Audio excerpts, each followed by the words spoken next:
guys, Marsegin here, bringing you another Dragon Ball Z Dokkan battle video. And so today we are going to talk about the upcoming Broly EZA and Super EZA, as well as talk about some other possibilities that we could see by the end of the celebration. Obviously, they officially announced the one EZA and Super EZA on the producer letter and at the live meetup event, but that doesn't mean that that's necessarily all that we're going to get. And I wanted to look at a few different Brolys in particular and just go over some of their details and what we could expect. Tomorrow there's maintenance and the data download, so we should hopefully have an idea. Although there is a possibility that the thing I'm kind of concerned about in terms of the pacing, because this celebration has been a little bit off when it comes to that kind of thing, and this happens a lot with big celebrations in Dokkan anyway, or even these ones that are sort of like the mid-level celebrations. We obviously got the release of the Gogeta and Frieza, but we didn't get the Golden Frieza EZA until a few days later. So there is the possibility that this EZA info actually won't be out tomorrow, like won't be in the data download, and then that means that the EZAs won't be out for a few days or even a week after the release of the actual Part 2 Broly banner. So we could potentially see something else before the celebration is fully over. Especially because when it comes to this unit in particular, there's another unit that I want to highlight that I think is kind of strange that has been sort of skipped over, but we'll go into that as we get through. So make sure you hit the like button on the video. Let me know down below in the comment section of all the Brolys in the game that are yet to get an EZA or a Super EZA, which one are you most looking forward to? Which one is your favourite? Bonus points for anyone that says Super Saiyan 3 Broly. Maybe one day that guy, if his Super EZA is good, he'll finally get a chance, right, after his initial release being bad and his EZA being bad. He's got one last chance to be good, so let's see. But anyway, this LR Broly, you've got to remember this guy was actually the first summonable LR to release on Global. He actually was a Global first, as you can see from the date under here. He released 6 days before he released on JP. But this was obviously before, because back then we weren't synced, this was before the anniversary, so there was no Super Saiyan 2 Gohan. So this guy was actually the first summonable LR that released on Global. And of course back then, for people like, you know, I'd been playing the game for a little while, had never played a gacha game before. Obviously I knew a little bit about like the summon rates and stuff. I got very, very lucky and pulled this Broly off of his first banner, not realizing back then, of course, just how good that actually was, or how lucky I actually was. A lot of people obviously remember the Nano LR Genix saga, and how back when there was only a couple of LRs in the game, it was very, very difficult to actually get them. So this guy was crazy, and of course he came out on Global not only as a Global first, but during a weekend where there was a world tournament. So if you pulled this guy, you just absolutely destroyed that world tournament, and he stayed a world tournament killer for a pretty long time. Then he got his EZA, and his EZA was actually pretty good. I remember on release, like most people I would say were happy with his EZA. He only obviously had very basic stats, because you remember his EZA was in 2021. So we're a good few years later. Things like attack and defense 50% as your passive obviously wouldn't cut it nowadays, but was pretty decent back then. When attacking, as long as you had 12 or more ki, he got another 50%. And then Pure Saiyans or Hybrid Saiyan enemy, he would get 5 extra ki. When there's a Goku family enemy, he would get attacks effective against all types and attacks guaranteed to hit, which, I'm trying to think back 4 years ago whether the Goku event or the GT Goku event were still some of the higher end difficulty events, because obviously the final phase has dodge, so I guess that would have been useful for that. There are some events, of course, now where the enemies can dodge, where this would be kind of useful. And the Ki +5 was always really useful for the World Tournament as well, because of course you only get one World Tournament leader, like leader skill active at a time, and so Ki could sometimes be an issue. And since almost every enemy team that you were fighting would probably have a Pure or Hybrid Saiyan on it, you would get the extra Ki, and therefore you wouldn't have to worry about whether or not Broly would actually be able to super. So obviously on release and then on EZA, this guy was very, very good. Now when it comes to his Super EZA upcoming, we know that Super EZAs have very often turned these like short passives into absolute novels, right? The first one being that Super Saiyan 3 Goku, and yeah, the difference between his pre-Super EZA and post-Super EZA passive is just absolutely ridiculous. And so I feel like this Broly is definitely prime for getting some pretty nice abilities. Now the good thing is Super EZAs don't affect super attacks, but he already raises attack and defense on both of his supers, which is a perfectly fine super attack effect. When we look at his passive, obviously we want higher starting stats. He just gets an additional super attack, like just guaranteed anyway, which has always been very, very good. Potentially an option to give him another condition for another additional super would be very cool. Because remember, his 12 key is an AoE, so we do have some difficult events in the game at the moment where we're fighting multiple enemies, like the Gohan and Goten and Trunks, the Rose and Zamasu. There's a couple of events where this could actually be quite helpful, and obviously will still be useful in the World Tournament. Getting stats when attacking is obviously very, very good. This obviously needs to be a bit higher, maybe an extra boost as well, with a certain amount of key. Maybe 18 to 24, somewhere within that region. He could get guaranteed crit as well. That would be quite good. And then, yeah, Goku family category enemy, effective against all types, guaranteed to hit. Very useful for some of the niche. I don't know if there's any current bosses that are Goku family, particularly, that have dodge, outside of like the Tech UI Goku in the Festival, which obviously this guy would not be a Festival unit. So some sort of extra stats buff or something like that would be nice. When there's a Pure Saiyan or Hybrid Saiyan enemy, the extra key is good. Maybe some extra stats as well. Maybe some way to give him guard or damage reduction, I think would be very good. Maybe he builds up damage reduction with each super attack performed, considering he gets a guaranteed additional super regardless anyway. And then, like I say, you could throw in a condition for him to get another additional super, even if it was a chance-based one. And then, yeah, building up damage reduction per attack would be ideal, because then obviously even if you only get additional normals, you're still building it up. But yeah, this guy has a lot of potential to be very good. Of course, at the time of his EZA, like just having these kind of stats and then like the post super raise was decent enough for that meta, but obviously that's not going to cut it now when it comes to some of these bosses super attacks, and even, to be honest, some of the hardest hitting bosses normal attacks.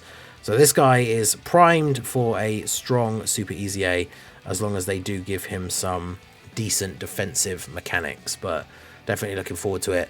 And then this STR Broly we know is going to be getting an EZA. He raises attack and defense on super. Obviously this could be improved, greatly raise or raise for multiple turns. Either of those would be very good. And then he just gets a standard, like a little bit of stats and then a little bit of stats when performing a super. So obviously these could be bumped up a little bit.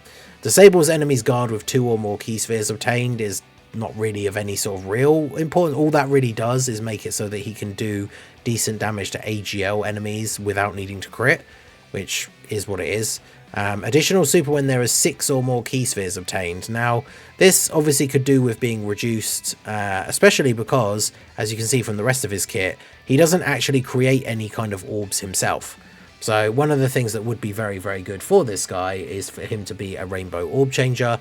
I feel like that would be very helpful for the teams that he's on, as well as helping himself out to actually connect all of these orbs, because the 6 orbs gives him a guaranteed additional super attack, which obviously is very, very good, especially when you are raising defense on your super. So I feel like this guy needs to create orbs of some kind, whether it's rainbow or type orbs, it doesn't really matter, but he needs to be creating some orbs of some kind. Maybe even giving him that same sort of thing that like the coat Vegeta had from the banner from part 1, where if he starts the turn in a certain slot, he's creating orbs, and then if he's in slot 1 at the start of the turn, he creates a different kind of orb as well, because that plays into the function of like floating him off in slot 3, because then when he comes back around on the next turn, 3 turns later, he comes into play on turn 1 in slot 1, and you're going to move him into slot 3 again, but by starting the turn on slot 1 he's creating some extra orbs. I think something like that the coat Vegeta has would be very useful for this guy. And again, maybe some kind of build up, like with each attack performed, if he's building up damage reduction, or if he can get guard, whether it's conditional or not. Like he needs to have another super boss ally or movie boss ally, something like that. When it comes to conditional defensive abilities, I don't really mind it too much, as long as the condition isn't something ridiculous, right? Like if the condition is he has guard but only when fighting a movie hero's Goku or something, right? Like that's the kind of thing we don't want to see. But if it's like guard when there's a super boss ally, then that's not so bad, because those are the conditions that you're going to be running him under most of the time anyway. So this guy I feel like has a pretty blank slate. They could really do sort of anything they want with his EZA, and hopefully will do something decent to make him at least somewhat considerable to run on the team. And think, like I say, the best route is probably giving him some kind of support or orb changing. If he was like a super boss's support or something, that would obviously be very helpful as well. But yeah, we will see. Now, those are the two that we know we're going to get. Now, the interesting thing, the one that I wanted to point out, is we look back to this guy, right? He came out 2017 and then he EZA'd 2021. However, we do have the physical legendary Super Saiyan Broly, and he came out in 2016 and EZA'd in 2019. So this guy is older than the STR-LR Broly, both his release and his EZA. And this guy is actually the final one of the set of, like, pre-EZA, they were the type 70% leads. He's the final one of those guys that doesn't have a Super EZA. Because the other ones were AGL Super Vegito, Tech Gotenks, STR Omega, and the Int Buhan. And they all have Super EZAs now. So this guy, I'm surprised that the LR got the Super EZA before him. Because he is kind of next in line. That would finish off those set of mono 70% leads in terms of EZAs. And obviously, we had a big worldwide celebration last year that was entirely themed around Broly.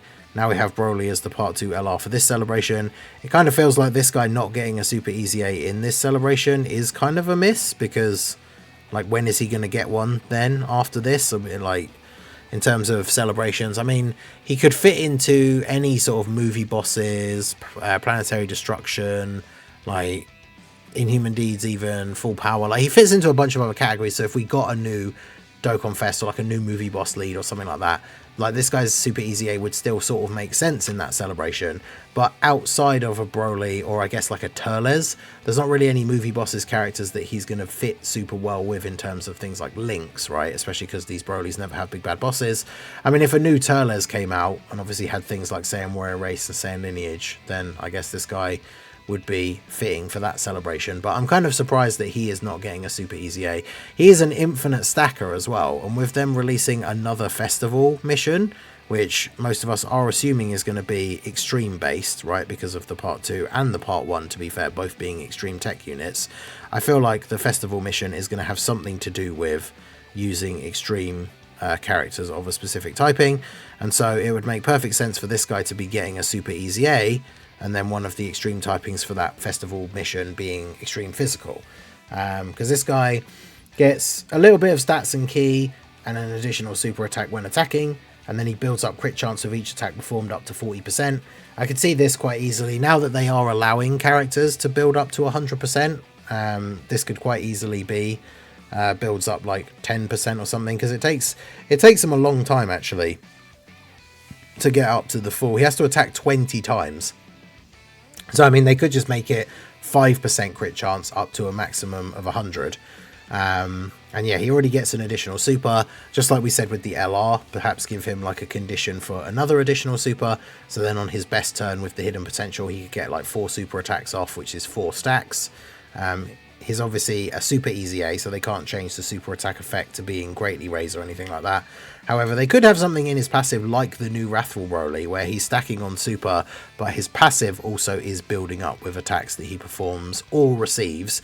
Either of those could be relevant for this guy as well. And then similarly to the others, as we've already said, like with all of these old units, it's kind of going to be the same.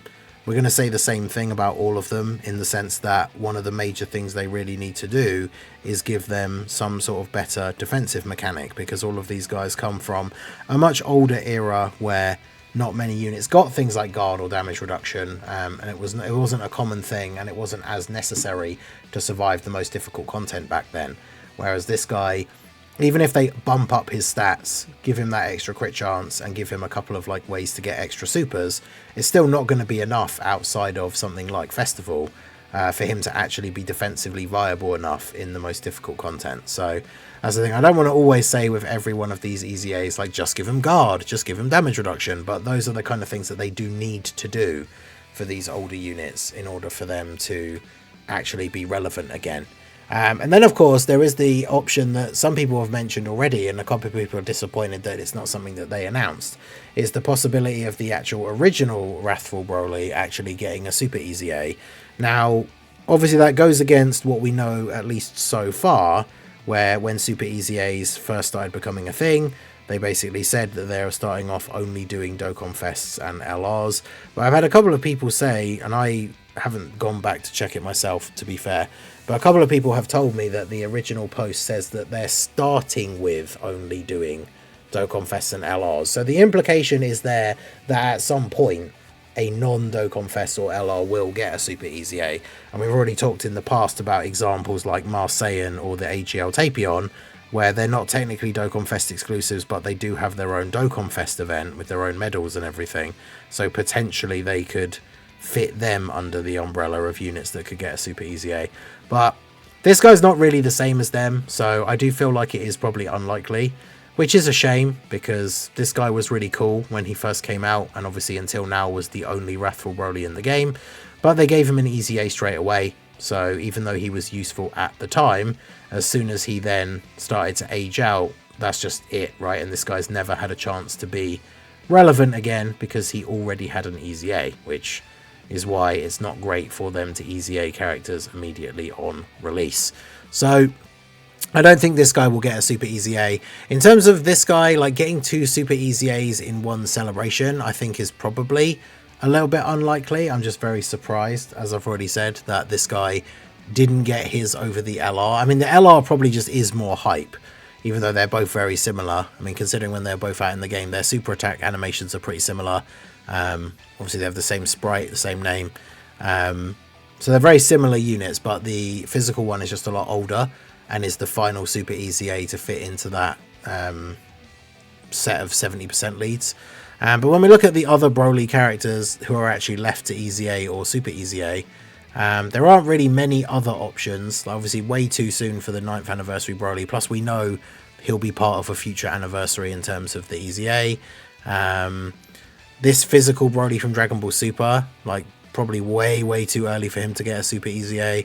The only other one that, of course, we sort of like jokingly mentioned at the beginning is the Super Saiyan 3 Broly, because of course he is part of the set of mono 120% leaders, which they have started doing the Super EZAs for those, because the GDC gave us the STR Super Saiyan 4 Goku and AGL Super Saiyan 4 Vegeta, but those are the only 2 that we've had so far, and we've still got a lot of these older units that need to get Super EZAs. Plus, I think this guy getting one doesn't really make a huge amount of sense, like, for this celebration in general, because, like, despite being a Super Saiyan 3, like, I feel like he's missing some categories that he probably should be on, like things like full power, when some of the, like, legendary Super Saiyan Broly is on full power. So you're telling me that the same Broly then powering up to Super Saiyan 3 is then not on full power anymore, and is also not on Exploding Rage. So this guy, it makes a lot more sense that with potentially whatever's coming up in November and anything that could be sort of crossover related, that we would see this guy get a Super EZA, but it doesn't really make a huge amount of sense for this celebration, despite the fact that he is a Broly. So I don't think I would expect it, but let me know what you guys think down below in the comment section. What do you most want to see from the Super EZA of the STR LR Broly, and what do you most want to see from the EZA for the STR base Broly? Do you think there's a possibility this guy somehow makes it in during this celebration? Because like I said, if not, I don't really know like when he would get an EZA, or Super EZA, because it feels like after last year's Worldwide and now having this tie-in with Dragon Ball Super Broly, probably not going to get another Broly celebration anytime soon. So like I said, the only thing I can think of is if we get another Dokkan Fest Turles at some point, that this guy would potentially fit in that celebration if that Turles is leading movie bosses as one of his leader skills. But I guess we will have to wait and see. So let me know all of your guys' thoughts down below in the comment section. What do you want to see? What are you most looking forward to? Let me know down below. So that is going to be it for the video, guys. This has been the Master Ningen. Smash that like button, subscribe to the channel if you are new. Check out the links down below, and I will see you all again soon. Have a good one.